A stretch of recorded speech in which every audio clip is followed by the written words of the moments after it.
जी अस्सलाम वालेकुम, मैं हूं ख़ावर शहज़ाद और आप देख रहे हैं मेरा यूट्यूब चैनल। आज इस वीडियो को बनाने का एक स्पेशल मकसद है। नॉर्मली मैं वीकडेज़ में वीडियोस बनाता नहीं हूं, लेकिन आज बहुत ज़रूरी मसला था तो मैंने कहा मैं आप लोगों के साथ शेयर कर दूं।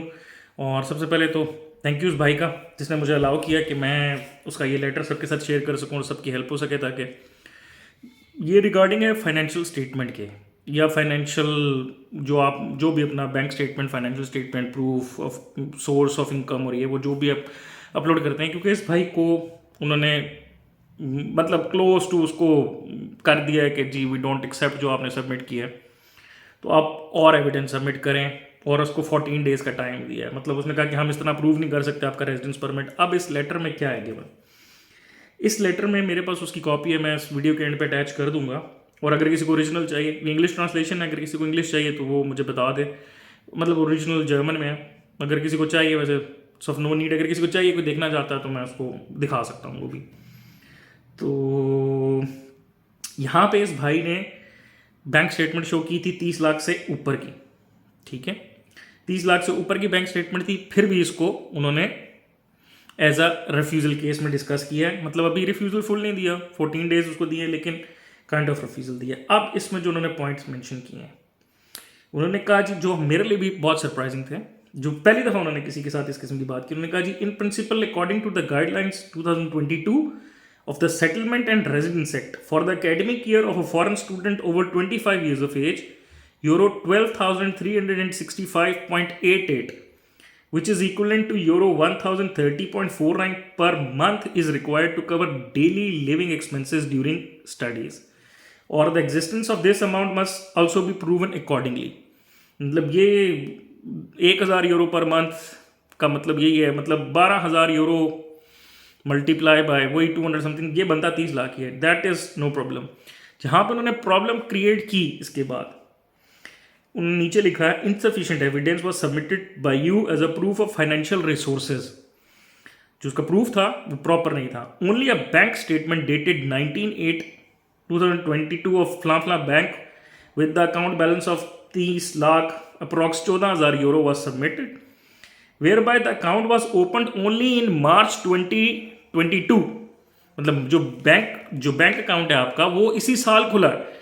और उसके बाद लिखा है and no longer cash flows are apparent. Further, you have enclosed 3 pay slips of your guardian, mother or father, which are an average salary of 283.33 per month। तो एक तो उन्होंने यहाँ पे मसला खोला। एक भाई कल पूछ रहे थे कि भाई एक तो मैं अभी अगर बैंक स्टेटमेंट बना लूँ और मेरे नेक्स्ट मंथ वो है, मेरा रेजिडेंस परमिट की अपडेट है, तो मेरा मामला हो जाएगा या कुछ हो जाएगा। लेकिन डिपेंड करता है, आजकल बदल रहे हैं, they are making laws on finance a little bit tighter. मैंने पहले भी बताया कि आजकल वो बहुत सारा मसला कर रहे हैं फाइनेंसिस को लेके। उस भाई का अगला आर्ग्यूमेंट ये था कि यार मेरे एक दोस्त का तो 15 दिन की स्टेटमेंट थी या पता नहीं 2 महीने की स्टेटमेंट थी समथिंग, तो उनका अप्रूव हो गया है। किसी का हो जाता है भाई, किसी को जिसको वो पकड़ लेते हैं तो फिर उसको पकड़ लेते हैं। मतलब उन्होंने यहाँ तक इतराज़ उठा दिया कि सिर्फ मार्च में आपका बैंक अकाउंट खुला और हमें एविडेंट नहीं है कि ये आपका मतलब it was a cash flow या नहीं। अब जो असल प्रॉब्लम शुरू होती है, असल प्रॉब्लम शुरू होती है इसके बाद। उन्होंने कहा जी the funds in your account would be sufficient for 1 year of studies. एक साल के लिए तो आपके पास 14,000 यूरो है, ठीक है, it's okay.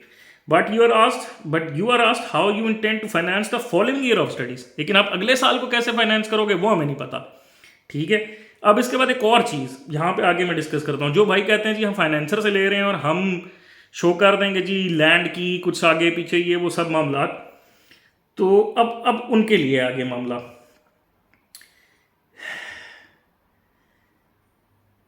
To finance the following year. Due to the insufficient proof of financial means, you are requested to state whether there are further savings or whether your father also has an income to present। मतलब अगर उसने mother की दी थी, अगर आपके पास father की कोई pay slips हैं तो वो भी सबमिट करो, कुछ के उनके पास कोई एविडेंस हो या कुछ आगे पीछे। Furthermore you requested to provide the bank account records for the last year. तुम अपने पूरे पिछले एक साल का रिकॉर्ड प्रेजेंट करो। मतलब ये नहीं है कि बैंक अकाउंट जो है वो मार्च 2022 में खुला है और then we let it go, ऐसा नहीं है। और इस भाई ने जो है वो दिया हुआ था एक लैंड का कुछ, तो अब आगे जो उसके बाद है, तो एक सेकेंड में वो लैंड वाला भी मामला मेरे ख्याल है मेरी नज़र से गुजर गया। अ,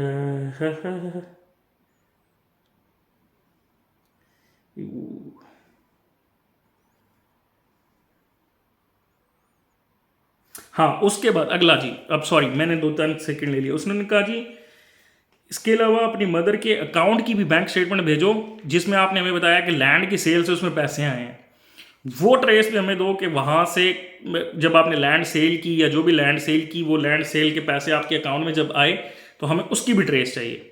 वो हमारे पास ट्रेसेबल नहीं है कि बाकी लैंड की सेल से आए हैं, कहाँ से आए हैं पैसे, कोई डीड उसकी आपने दे दी होगी, ठीक है डीड दी थी मेरा ख्याल है इस भाई ने, तो आपने डीड दे दी लेकिन हमारे पास उस बैंक का रिकॉर्ड नहीं है कि वो पैसे बैंक में आए या कैसे आए।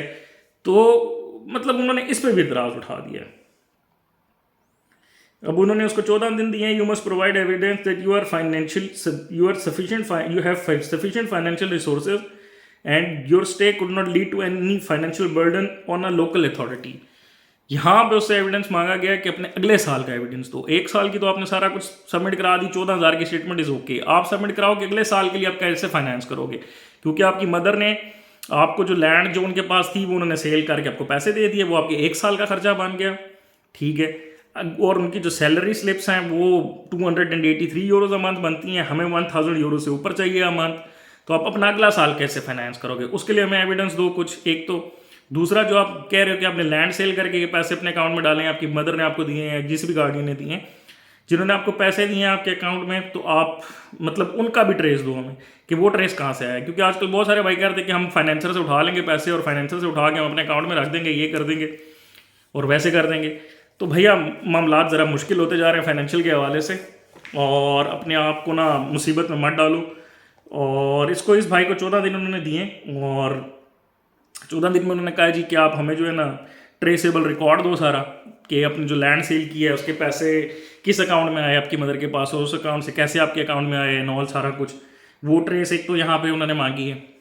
और उसके अलावा उन्होंने कहा जी कि जो अगले साल के लिए आप कहाँ से फाइनेंसेस करोगे वो भी बताओ पार्ट 2 के लिए। नॉर्मली पहले ऐसे नहीं करते थे लेकिन अब मामला ज़रा टाइटर हो रहे हैं। तो मेरी इस वीडियो को बनाने का फ़ौरन से मकसद यही था कि मैंने कहा आज ही बना के मैं बच्चों को अपडेट कर दूं, क्योंकि आज भी 3-4 लोगों से बात हो रही थी, वो यही कह रहे थे कि जी फाइनेंशियल के हवाले से हम ऐसे कर लें हम वैसे कर लें, 4-5 मतलब 1 महीने की स्टेटमेंट चल जाएगी ये वो।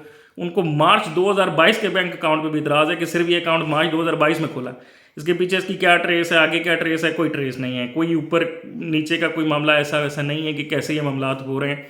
लैंड सेल के हवाले से बहुत ज़रूरी है, क्योंकि बहुत सारे बच्चे कह रहे थे हम फाइनेंशियल बना लेते हैं, हम कोई किसी ज्वेलरी शॉप से कुछ बना लेते हैं कुछ आगे पीछे उनको देने के लिए कि जी यहाँ से ये पैसे हैं, तो वो याद रखें कि उन्होंने उसकी भी ट्रेस मांग लिया है। ये मैजिस्ट्रेट लियोबन है, और आजकल ओवरऑल हर मैजिस्ट्रेट के साथ यही हो रहा है। वो फाइनेंशियल मामला तो उन्होंने बहुत टाइट कर दिए हैं। अपना एविडेंस अच्छा बनाएं, अपना एविडेंस बेहतर बनाएं जिसको जस्टिफाई कर सकें। गलत चीज़ की तरफ मैं आपको हमेशा कहता हूँ मत जाएं, प्रॉपर चीज़ों से आएंगी, सब प्रॉपर चैनल से है इस बच्चे का, कुछ फाइनेंसर से नहीं है कुछ नहीं है, लेकिन स्टिल उन्होंने इसको पकड़ लिया। तो अपने मामला जो हैं उनको बेहतर तरीके से मैनेज करें, सैलरी स्लिप्स एंड ऑल सारा कुछ आप एविडेंस प्रॉपर दे सकें जिसको आप जस्टिफाई कर सकें। अब आगे से जैसे मैंने बताया कि उन्होंने अगले साल की भी ट्रेस मांग ली है कि अगले साल आप कैसे करोगे, तो ये भी मामला आजकल चल रहे हैं। वो आपसे पूछ रहे हैं कि अगले साल के मामला आप कैसे मैनेज करेंगे, और सारे जो है आपकी जो लैंड सेल है या कुछ ऐसे है उसका रिकॉर्ड कहाँ है, अगर रिकॉर्ड है तो उसकी ट्रेस कहाँ है, किस अकाउंट में आए, वहाँ से पैसे फिर आपकी मदर ने आपको दिए वो एविडेंस दे दें। तो चीज़ें जो है वो थोड़ी मुश्किल होती जा रही हैं। इट्स नॉट द सेम जैसे पहले थी कि आप चला लेते होते थे मामला, नहीं, तो ये ऐसे ही है।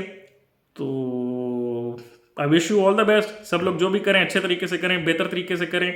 और मेरी बात फिर वही है, गलत किसी बंदे के रास्ते पर लग के फजूल अपने केस को ख़राब मत करें, बेहतर चीज़ें लें, अच्छी जेन्युइन चीज़ें बनाएं, और वो चीज़ें बनाएं जो आपको सपोर्ट कर सकें, ठीक है, जिनको आप सपोर्ट कर सकें और जिनके बारे में आप एविडेंस दे सकें। और इस बेचारे के लिए दुआ है मेरी, एविडेंस इसकी तरह से प्रोवाइड किया है उसने, तो भला करे इसके लिए भलाई हो। मैं आप सबसे भी दुआ कहूँगा कि इस भाई के लिए दुआ करें ताकि अल्लाह इसके लिए भी आसानी करे और बेहतर तरीके से अपने कामों को अरेंज करें और अच्छे तरीके से सारा कुछ मैनेज करें। तो लेटर अब आप लोग देख लें, इंग्लिश ट्रांसलेशन मैंने कर दी है, मतलब उस भाई ने खुद भी करके मुझे भेज दी थी ट्रांसलेशन, तो इंग्लिश ट्रांसलेशन मैं अटैच कर रहा हूँ, आप पढ़ लें उसको, और फिर कोई क्वेश्चन हो तो ज़रूर मुझे बताएं। अगर मेरी वीडियोस अच्छी लग रही हैं तो मेरे चैनल को सब्सक्राइब करें और अपना फीडबैक देते रहें। इस वीडियो के बारे में कुछ क्वेश्चन हो तो फिर प्लीज़ पूछ सकते हैं आप लोग। Thank you so much for watching. अल्लाह हाफ़िज़।